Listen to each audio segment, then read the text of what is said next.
Hello guys, it's Gridstone again. Sorry my voice might sound a little funny because I've had a cold the last couple of days, but nonetheless I still want to show you a really cool thing here. Today's tutorial is on how to make a toggleable switch. That means that you have a button that will turn a circuit on and off. Okay, so right in this case, in this example, I'm using lights, and you can use any switch to toggle. This is very useful, especially in larger rooms where you're doing the lights. If you have multiple entranceways, you might need a switch at every entrance, and this is just a really handy contraption to know, and this is how we do it.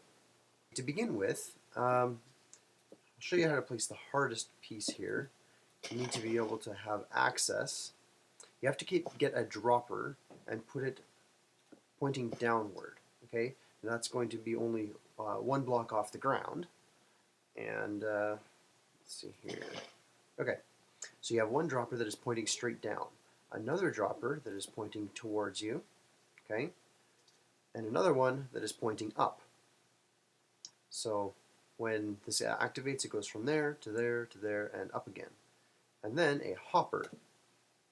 Okay, so I'll explain how this works in just a minute, but let's see what we have here. We need a repeater on this side, a comparator on this side, and usually it's best to have another repeater on this side as well. Okay, this is the input right here. So we'll put a block there and our switch. Okay, one last thing that needs to be put in here is any item. Okay, one item, only one. Push the switch, it turns on. Push the switch again, and it turns off. The reason this works is because right now the item is up there. When you push the button, this repeater here activates all of these, but it is only activating,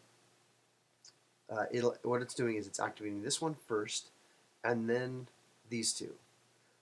But since the item is only in this dropper right here, it activates this one and then it pushes it down into the bottom one right here.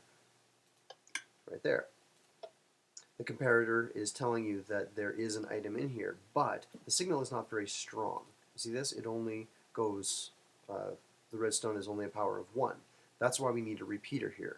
If you need to invert the signal for whatever reason, you can do this and that works just as well.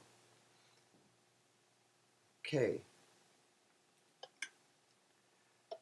When we activate it again, here, I'll go back here. Okay. So the item is in here, so this is activated right now. When we push the button again, it's going to activate this dropper, which will push it into this one, and then it's going to activate this dropper again. And that's going to push it into the hopper, and the hopper automatically pushes it back into this one. So what we're seeing is a switch of the item from the bottom one all the way around to the top one. And then when this gets activated again, it just goes down into the bottom one. Now, the powerful part of this switch is that you can have any number of switches that will toggle it.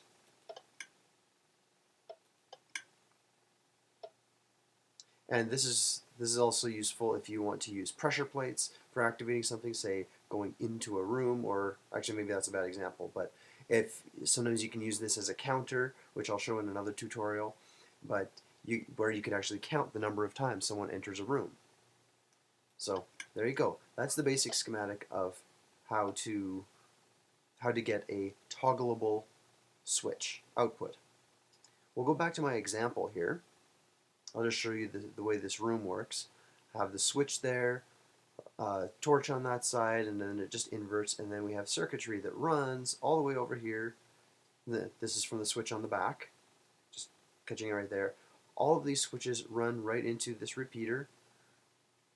And the item is in there right now, and it's powering all of the lights.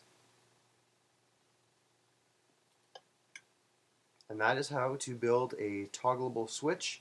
There are so many different ways that you can use this. I have many on my spaceship, which I have yet to reveal, And again, I hope you find this thing useful. And actually, you know what? I'm going to show you one more thing.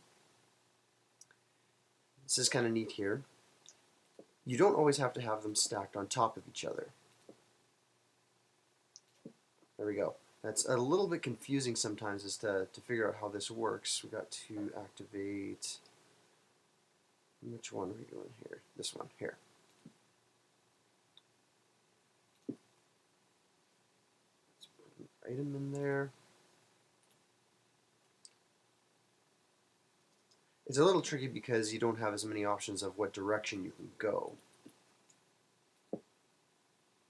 Okay, let's give this a try. It's on, and it's off. There we go. Okay.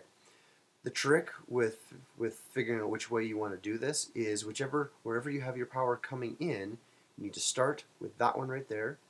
You put the repeater, the dropper there that way, and then this way, and then this way, and then the hopper going back in that way. From what I can tell, I think this is sometimes affected by what direction you're facing, whether it's the north, south, east, west. I'm not sure what direction everything is computed in, but lucky for me, it just so happened to work this time. So if you don't have enough room, you can do this entire circuit. Let's take this out, put a repeater there. You can have this entire circuit in one block. That's including your switch if you really need it to be.